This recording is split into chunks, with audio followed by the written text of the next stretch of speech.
Buen día a todos. Mi nombre es Camilo Andrés Guerrero Niño y voy a realizar esta presentación sobre un foro de videograbación, concepto de aprendizaje y valor de las teorías del aprendizaje, en la asignatura Teorías del Aprendizaje, bajo la tutoría del doctor Samuel Alejandro Portillo Peñuelas, del doctorado en Ciencias de la Educación de la Universidad Cuauhtémoc. Hoy es 18 de octubre de 2025. Introducción. En este trabajo se explorará el concepto de las teorías del aprendizaje, descritos en la extensa bibliografía que se brindó en el curso. Luego ilustraremos algunos de los tipos de aprendizaje expuestos por Alonso 2024. Seguidamente se brindará una breve reseña de lo que son las teorías de aprendizaje y se mostrarán algunos ejemplos de estas con sus principales postulados. Se darán algunas opiniones en cuanto a la importancia que tienen estas teorías del aprendizaje para la enseñanza y en sí para toda la educación. Finalmente se expresará algunas conclusiones sobre la manera en que estas teorías de aprendizaje favorecen la práctica docente y la formación de los estudiantes.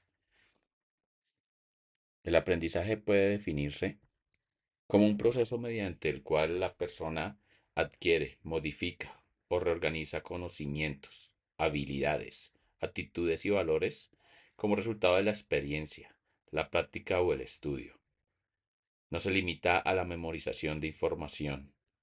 Realmente necesita una retención, una atención, una reproducción del mismo conocimiento. Es un cambio que perdura en la conducta o en la capacidad de comportarse de cierta manera, el cual es el resultado de la práctica de otras formas de experiencia. ¿Cómo se evalúa este aprendizaje? Se evalúa mediante lo que se dice, escribe y realiza. Se aprende observando a otros y debe perdurar en el tiempo.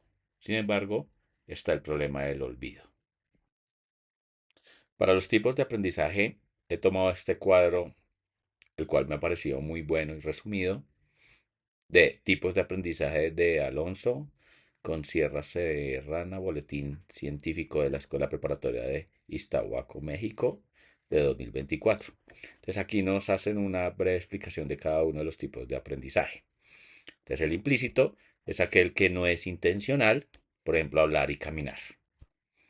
El explícito, el aprendiz ya tiene una intención de aprender y es consciente de que aprende, por ejemplo, a adquirir información sobre personas, lugares, objetos. El asociativo, cuando el individuo aprende con la asociación de dos estímulos y un comportamiento. Entonces, por ejemplo, al tocar la campana, pues el estudiante sabe que es hora de descanso. No asociativo, este se basa en un cambio en nuestra respuesta ante un estímulo que se presenta de manera continua y repetitiva. Cuando alguien vive cerca de una discoteca y al principio no le gusta el ruido, le molesta, entonces ya después se acostumbra. Significativo, entonces el individuo recoge la información, la selecciona, organiza y establece relaciones con información previa. Entonces el alumno aprende, por ejemplo, los animales de la granja con sus colores y sus sonidos. Cooperativo. Entonces ya aquí el cooperativo lo que hace es que el estudiante no aprende solo, sino de sus compañeros. Colaborativo. Entonces aquí se habla de un grado de libertad en donde el docente es el que expone el trabajo y los estudiantes toman la libertad para desarrollarlo. Emocional. Entonces es aprender y conocer y gestionar mis emociones para poder tener unas buenas relaciones interpersonales.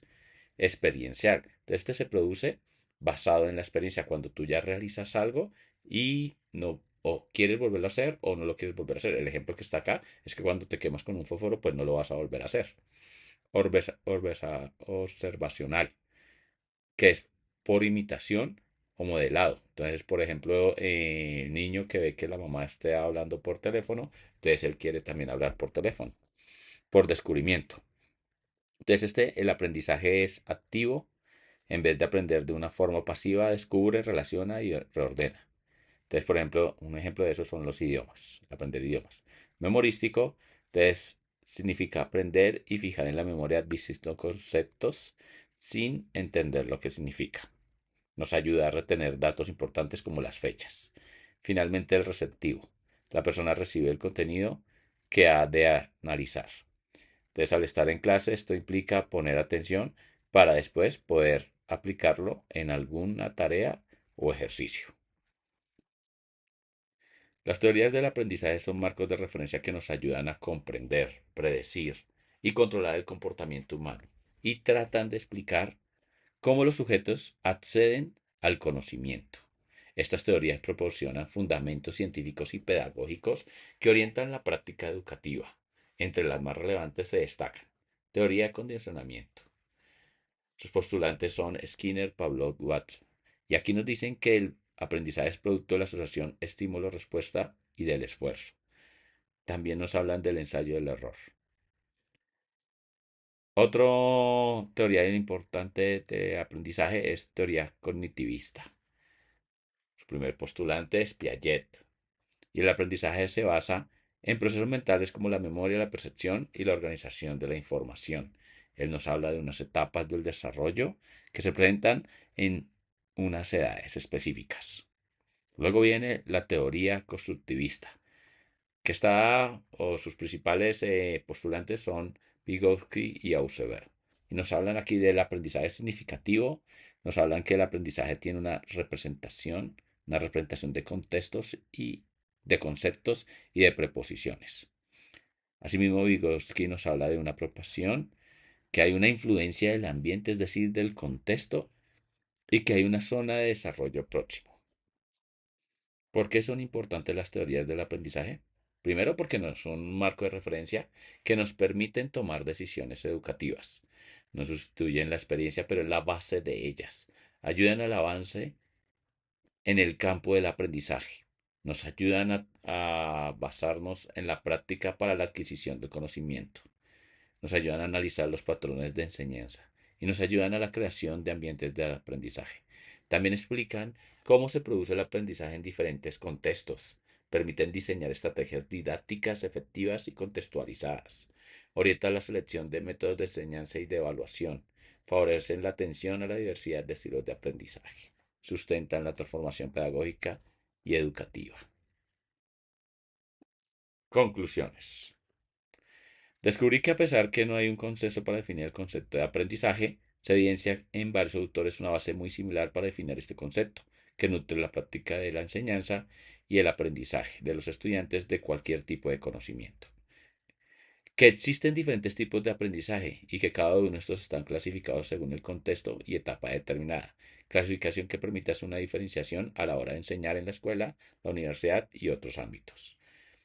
La teoría del aprendizaje va de la mano con las prácticas docentes y que la una se nutre de la otra y viceversa, que la investigación educativa está determinada por estas. Finalmente, estas son las referencias. Muchas gracias.